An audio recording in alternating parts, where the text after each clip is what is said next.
a cultura masculina e educação. Funcionava para a maioria das pessoas, então você tinha culturas que eram masculinas, tinham um viés masculino de pensamento, porque são os homens que estão lutando, defendendo o território, indo para a guerra para defender as esposas e as crianças, produzindo toda a riqueza e a economia. Então são só eles que vão eventualmente ser educados. Primeiro só os padres e nobres e depois também outras pessoas conforme a civilização for evoluindo. Mas se são os homens que vão trabalhar, então só faz sentido eles irem para a universidade, por exemplo. Se a mulher vai ficar em casa cuidando das crianças, ela não vai trabalhar. Por que ela vai para a universidade? O que ela vai fazer lá?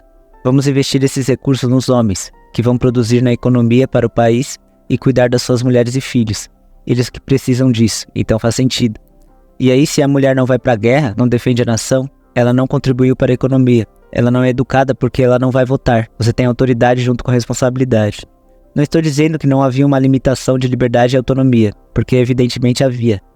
Mas você só vai ver isso como opressão, como uma coisa terrível. Se você não olhar para o equilíbrio de responsabilidade e autoridade, você tem muito menos autoridade, mas também tem muito menos responsabilidade.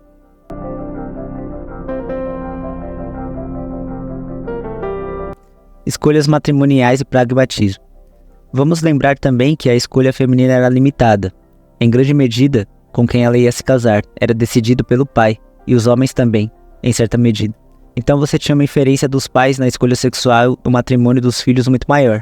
Não existia um sistema de aposentadoria social. A aposentadoria eram seus filhos. Seus filhos vão cuidar de você, claro, porque é uma família. Família cuida de família. Então seus filhos vão cuidar de você. E era muito importante que houvesse uma inferência. As escolhas matrimoniais eram tanto sobre desejo pessoal, quanto sobre uma questão de sobrevivência. E em níveis hierárquicos maiores na sociedade. Uma questão de política, de poder, de consolidar recursos e matrimônios, influência política e por aí vai. Então eram decisões pragmáticas, eram uniões estratégicas, muito mais do que pessoais. Essa questão do amor romântico é uma questão muito moderna, então as coisas eram muito diferentes de antigamente. Mas era assim o patriarcado. Então os homens tinham todo o poder político e econômico. Isso significa também que toda a cultura era feita pelos homens, por filmes, contos, experiências, músicas que ressaltavam a masculinidade, como a jornada do herói e grandes louros de guerra.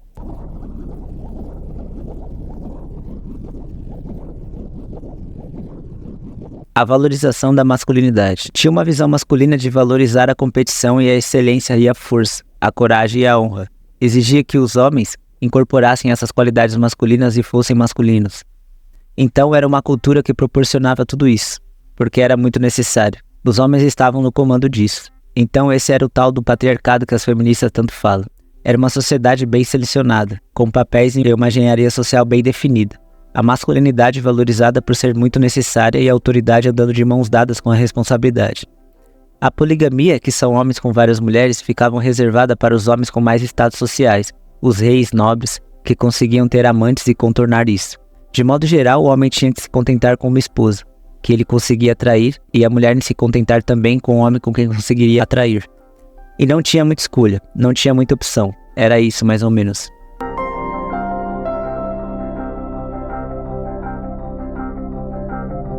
Seleção natural e sobrevivência. Você tinha uma mortalidade infantil muito grande, por volta de 40%. Então você tinha uma seleção natural muito forte, selecionando apenas os mais saudáveis e os mais fortes. E o quanto de dinheiro você tinha influenciava muito na sua capacidade de sobreviver também. Os mais pobres estavam expostos à violência, como fome, falta de comida, má nutrição, todo tipo de doenças. Então aqueles que tinham mais dinheiro passavam o melhor de seus genes. E aqueles que eram mais inteligentes conseguiam ascender mais na hierarquia. Então era uma civilização que selecionava por força, saúde e inteligência. Então o QI médio foi subindo. E você não pode analisar o QI diretamente, porque ele foi inventado no século XX. Mas você pode ver o número de invenções por pessoa.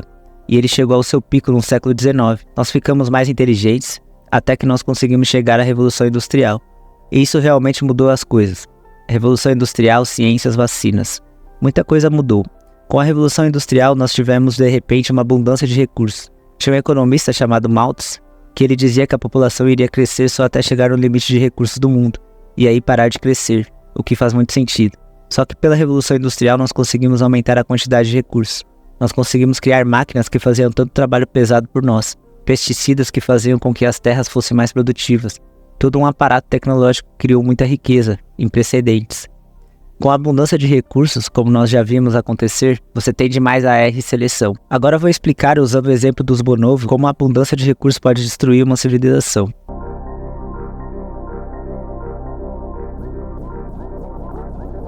Então vamos comentar o efeito bonobo, que é um efeito muito interessante na biologia. O que é esse efeito? O bonobo é um macaco que foi conhecido por um tempo como chimpanzé pigmeu, porque ele era originalmente um chimpanzé. O chimpanzé que vivia na África, em vários estados da África.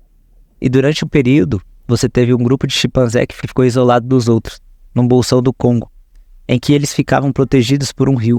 Então eles tinham pouquíssimos predadores e uma abundância enorme de recursos, de vegetação, com o rio ali. Eles não precisavam se preocupar em caçar nem fugir de predadores. Eles tinham uma vida tranquila, abundância de recursos.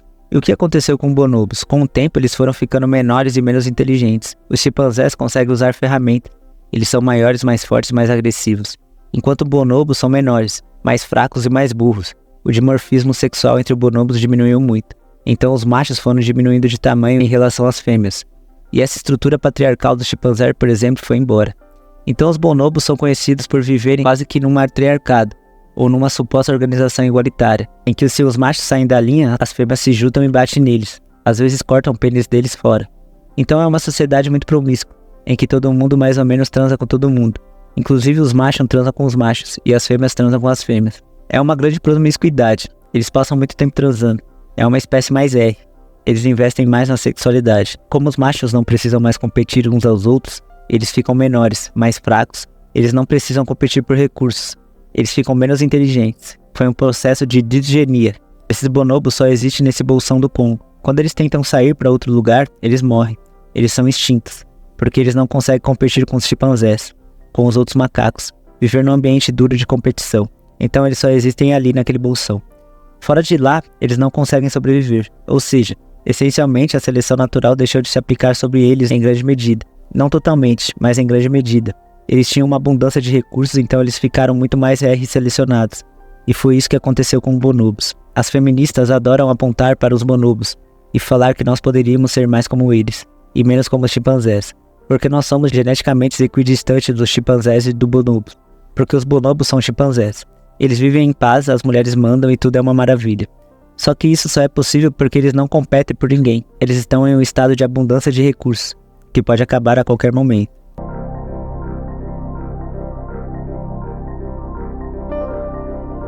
O fim da seleção natural e suas implicações. Com certeza, você já está fazendo paralelos sobre o que aconteceu com bonobos e o que está acontecendo conosco, mas tem um fator que também é interessante. Além de nós estarmos R selecionados em um ambiente de abundância de recursos, tem mais um fator que aconteceu. Com a invenção da penicilina e de várias outras vacinas, da medicina moderna, da descoberta das bactérias, dos hospitais, nós temos uma mortalidade infantil de 1%. Então ela caiu de 40% para 1%. 99% dos humanos chega à idade reprodutiva. Então você tem o quê?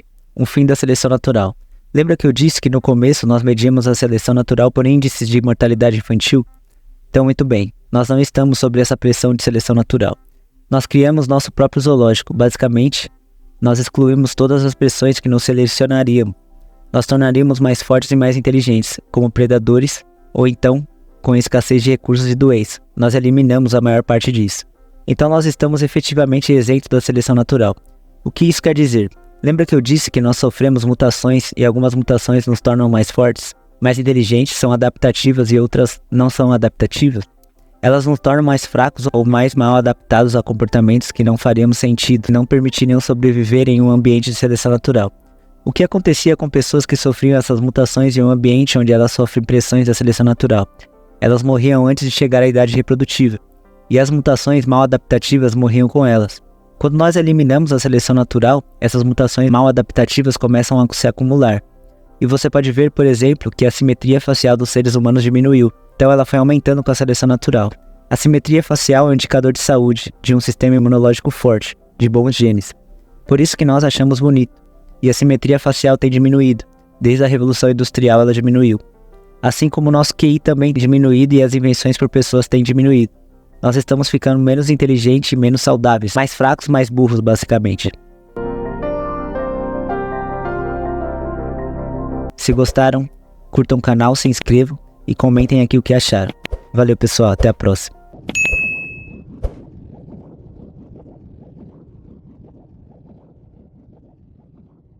Mas antes quero anunciar meu clube de membros, onde vou postar conteúdo diário e sem censura. Devido às exclusões de canais, vídeos e cerceamento de pensamento, acho justo ter uma plataforma onde o conteúdo é valorizado e bem visto. Está no valor de R$ 9,90.